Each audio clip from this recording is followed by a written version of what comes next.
Wilmington, North Carolina. Camp Lejeune for all my Marine friends out there. You've got tropical storm watches for them. That area has a pretty big storm surge issue as well, too. I don't think it'll be terrible for them. But then you can see all of these tropical storm warnings in blue, and all of these purples are hurricane watches that are for South Carolina all the way down, well, Charleston, all the way down towards Savannah, including Jacksonville right now. The northeastern part of Florida has a hurricane watch. You can see Daytona just about there with the warning. North of there goes up to a hurricane watch. Hurricane tropical storm warnings actually go out through the Panhandle. This is for the immediate coast, but that's wind coming in out of the north. It's just wind mainly for them that'll be pushing in that particular area. So it's moving off to the north. So go the watches and the warnings. So go the rain, and you can see the rain now. Look down towards Marco Island here. The rain's actually starting to thin just a little bit. The winds won't, or aren't, they haven't so far, but they will continue to decrease gradually for them. Marco Island right now, though, they're still seeing a really good surge there because that wind is blowing right on shore. The further this pulls away from them, the lower that wind and the lower that surge will get.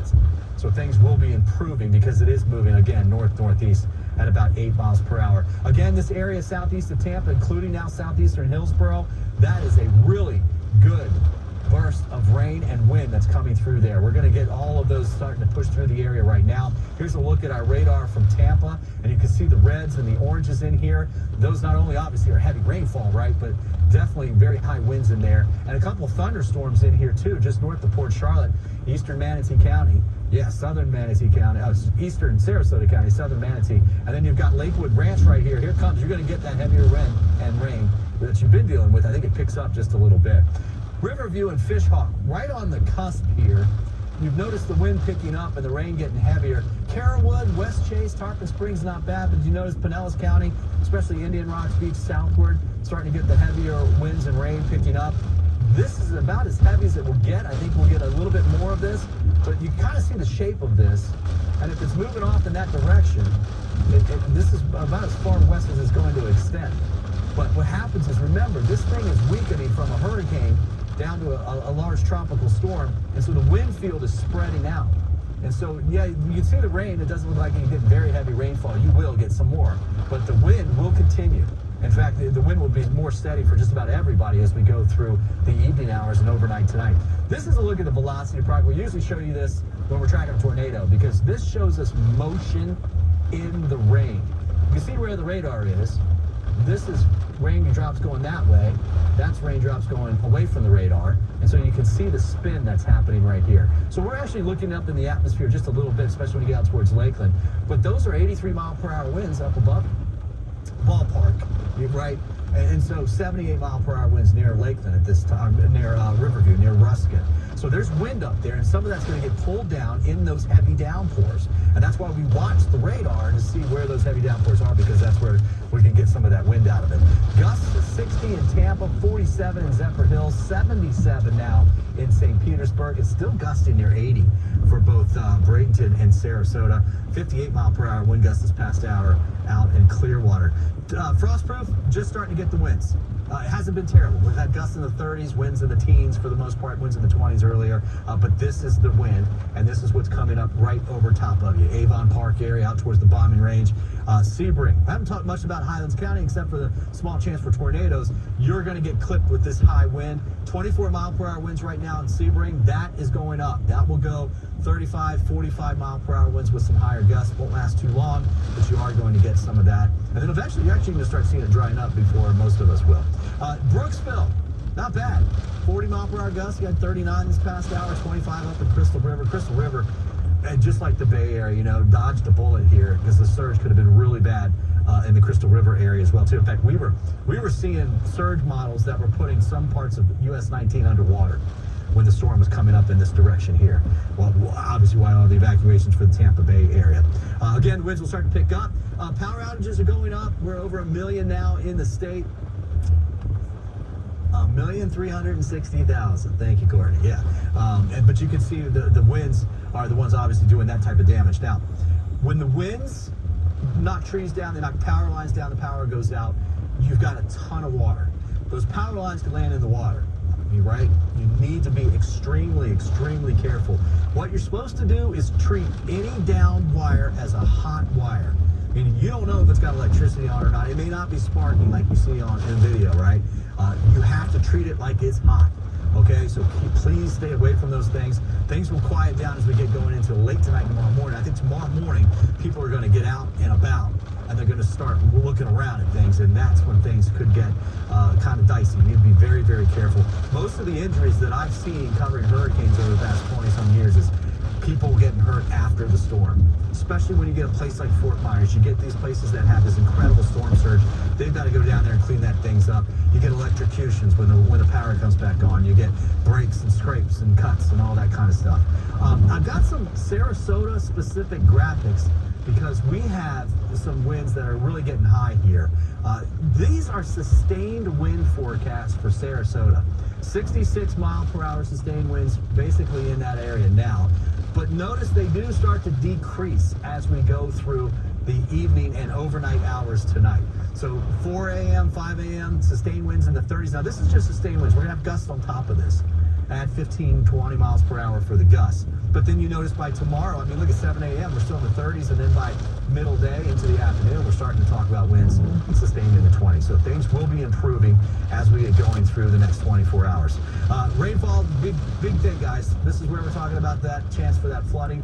Please, if you know a spot where you live where it normally floods, that's likely to start happening here. If you remember back northwestern Hillsborough County, Pasco County, I think it was 11. I think we did it 10 and 11. We had 40-some inches, 46 inches of rainfall. I don't expect that much. That was in this area here. But I am still concerned about the Anclote River. That river flooded incredibly bad that year, both of those years. All of these rivers and creeks, especially if they're along and east of I-75, are already full. They are only going to get worse. So please be careful. And if you know that you live along that river, you don't need to necessarily get out right now, unless you do, if you can see it. But you need to make plans that when the storm goes away, the weather looks a whole lot better, it'll feel even better.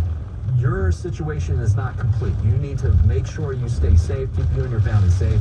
We'll keep you updated on those river levels and let you know when the flood stages will occur. But I don't think they're going to peak until we get until at least Tuesday or Wednesday of next week, guys.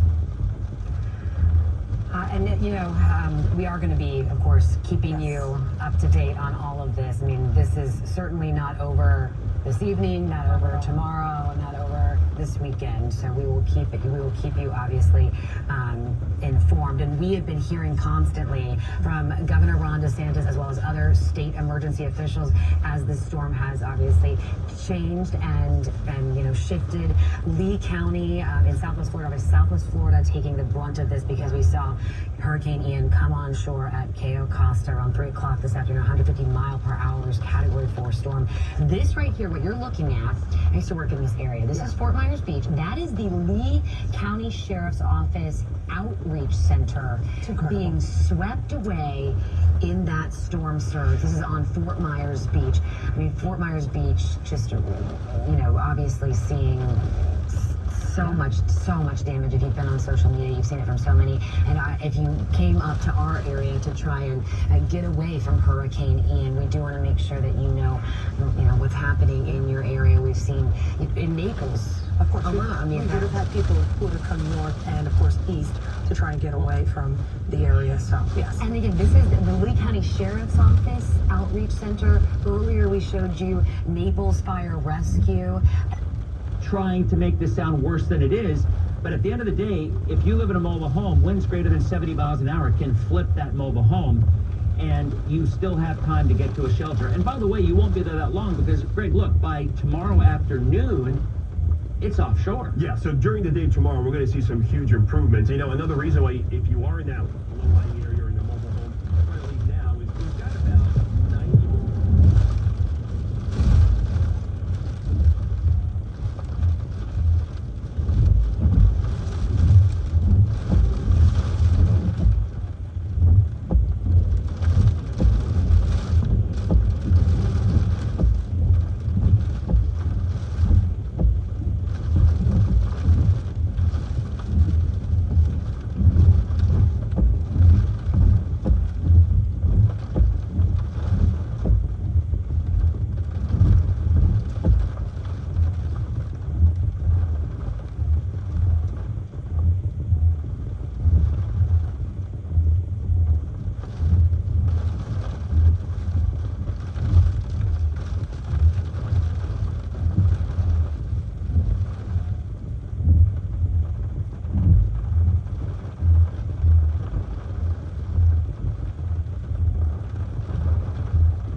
because it was such a big question and a concern for the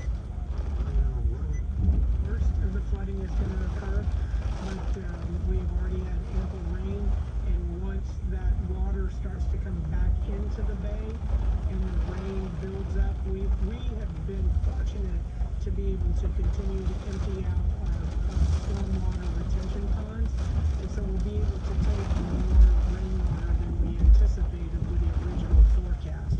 But we're still anticipating that we will see flooding, and it will be sometime in the next 24 hours.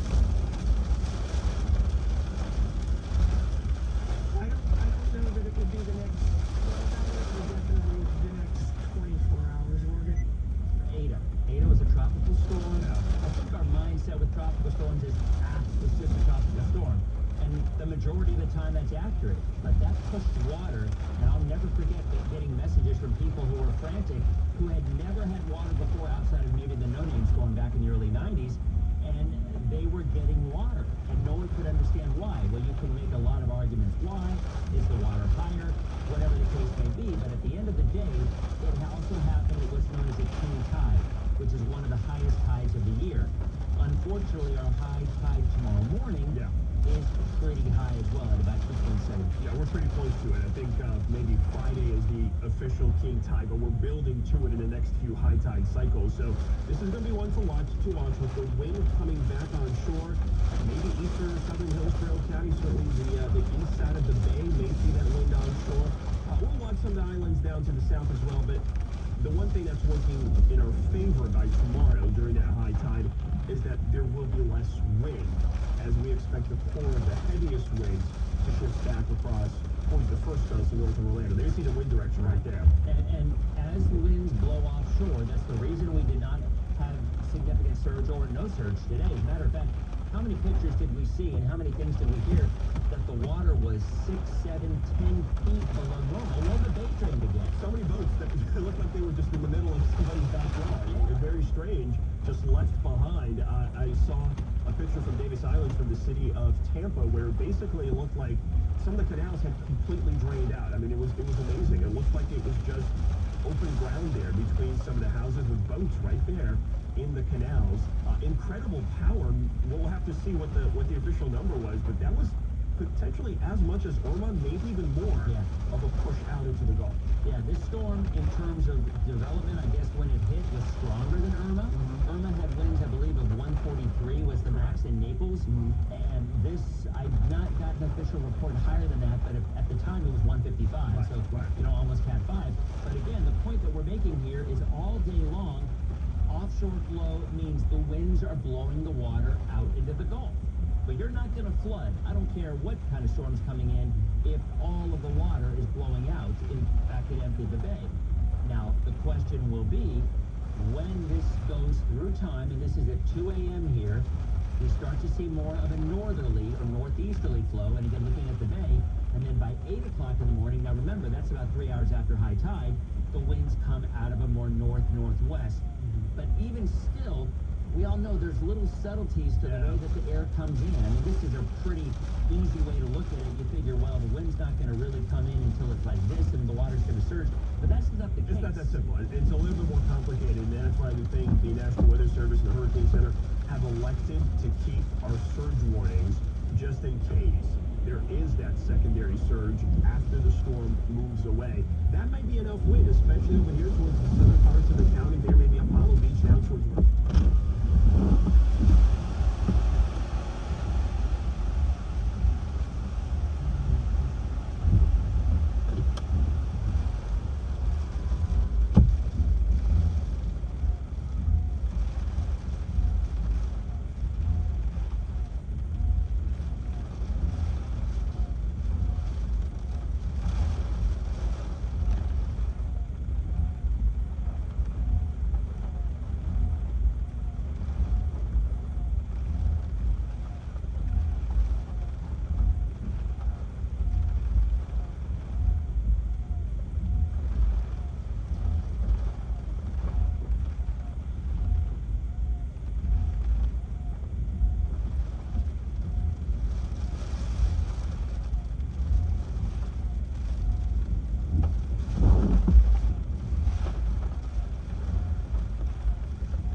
before eye wall, 140 mile per hour winds. We're getting the western eye wall, center of which is sneaking by just to our southeast, just like Charlie did, but this is much larger and closer. So, and a category 4, just about our latitude. So we're going to get a pretty good amount of wind here.